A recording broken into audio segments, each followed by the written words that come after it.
इथं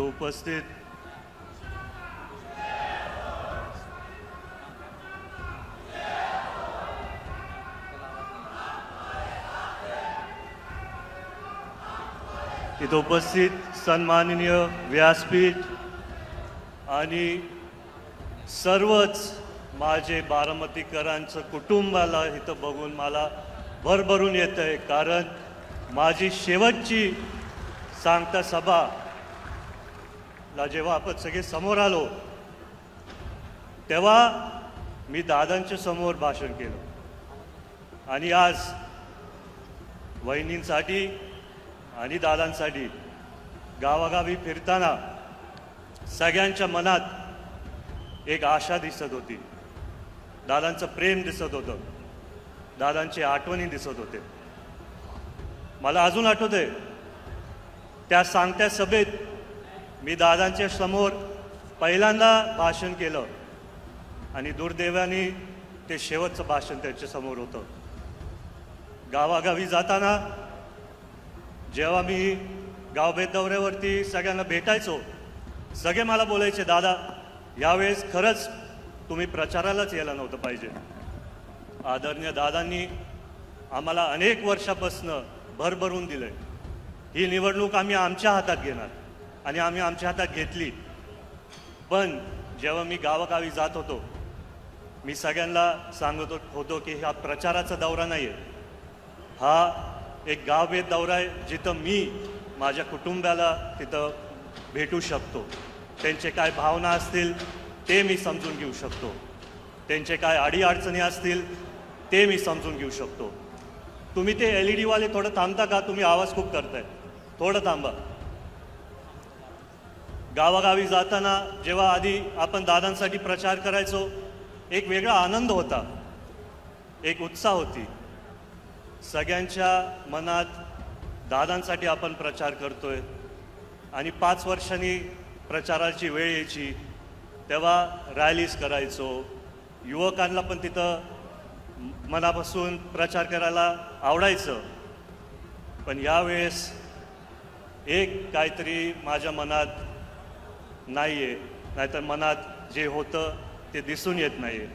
दादांचा आवाज दर रात्री जेव्हा आमचे दौरे संपायचे विधानसभेचे, मला माहिती आहे इथं सगळे आपले कार्यकर्ते, पक्षातले पदाधिकारी, सहकारी आहेत, कितीही व्यापामध्ये दादा व्यस्त असले असते महाराष्ट्रभर, त्यांचा रात्री फोन यायचा, काय रे जय, कसा झाला रे दौरा, कुठल्या गावात काय अडचण आली, कुठल्या गावात काय तातडीने करायचं गरज आहे.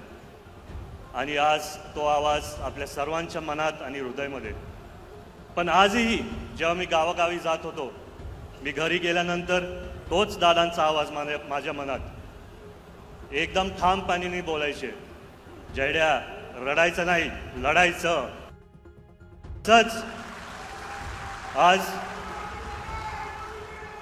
तुमच्या समोर परत येऊन दादांच्या आशा माझ्या मनात असून मी इथं भाषण करू शकतो. मन तर भरून येतं, पण दादांसाठी आणि वहिनींसाठी कायम त्यांच्या मनात आमचे बारामतीकर. तुम्ही दादांचे भाषण बघा, कुठल्याही भाषणात ते डायरेक्ट बोलायचे माझे बारामतीकर. एका मुलाचा आणि वडिलांचा नात्याच्या हिशोबाने मी शाळेत असताना त्यांना विचारायचो, दादा तुम्ही रात्रंदिवस काम करता, रोज तुम्ही काम करत जातात, थोडं कुटुंबाला वेळ द्या. त्या काळात मला ते एवढं समजलं नाही. पण जेव्हा दादा बोलले की जयड्या सर्व बारामतीकर माझं कुटुंब आणि सर्व महाराष्ट्रातली जनता माझं कुटुंब. पण आज मला कळतंय की दादा एवढं मोठं कुटुंब मला तिथं सोडून गेलेत आणि त्याच्यामुळे आपण एकत्रित एक इतिहास घडवू शकतो यावेळेस. खरं सांगायला गेलं तर जाता जाता दादांनी एक इतिहास घडून गेले. वहिनींना राज्यातले पहिला महिला मुख्यमंत्री उपमुख्यमंत्री त्यांनी केलं. पण आज जिथं पण दादा असतील ते एक आशाने आपल्या सर्वांकडे बघत असतील की अनेक वर्षापासनं मी माझ्या बारामतीकरांसाठी रात्र दिवस झटलो. आज इतिहास आपण सर्व घडू शकतो. आज गावागावी फिरताना भरपूर पत्रकारांनी मला प्रश्न विचारला की तुमचे मित्रपक्षातले पण सहकारी ज्येष्ठ नेते तिथं प्रचाराला येत आहेत आणि तुमच्या कुटुंबातले पण लोक तिथं प्रचाराला येत आहेत. तुमचे काय भावना आहेत? मी त्यांना सांगितलं की दादांनी त्यांच्या आयुष्यात जातीपातीचं राजकारण कधीच केलं नाही. दादांचं योगदान महाराष्ट्रभर भरपूर होतं आणि दादांनी सगळ्यांना एकत्रित घेऊन तिथं काम केलं आणि त्याच्यामुळे खरी दादांसाठी श्रद्धांजली नाहीतर आदरांजली असली असती जर ही निवडणूक बिनविरुद्ध झाली असती.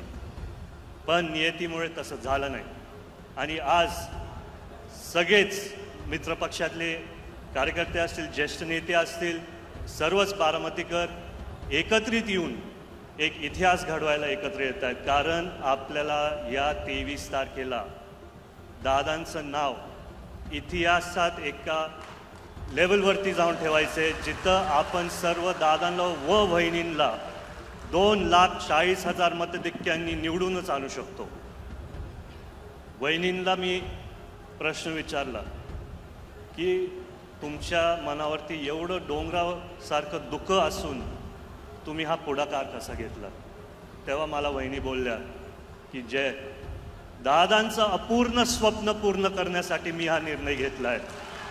जो आधार दादा सगळ्या बारामतीकरांसाठी होते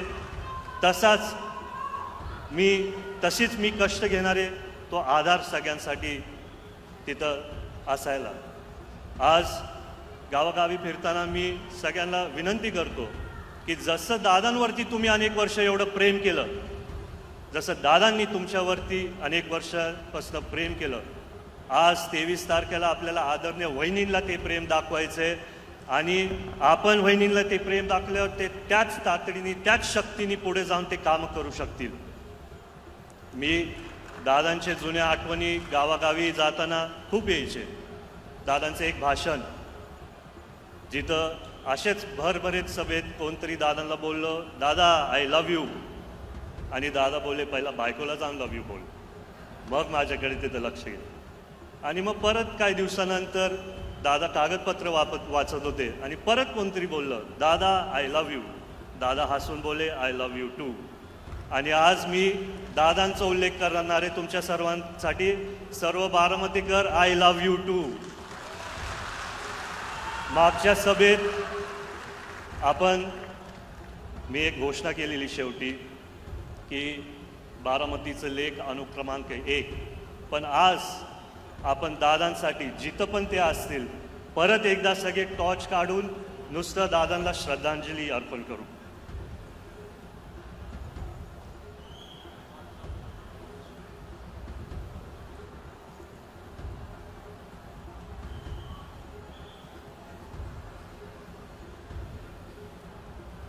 एवढं प्रेम दादा जिथं पण असतील त्यांचं पण मन भरून येईल. आज आपण सर्व इथं आला, माझे 2 शब्द ऐकले. जय हिंद, जय महाराष्ट्र, जय राष्ट्रवादी.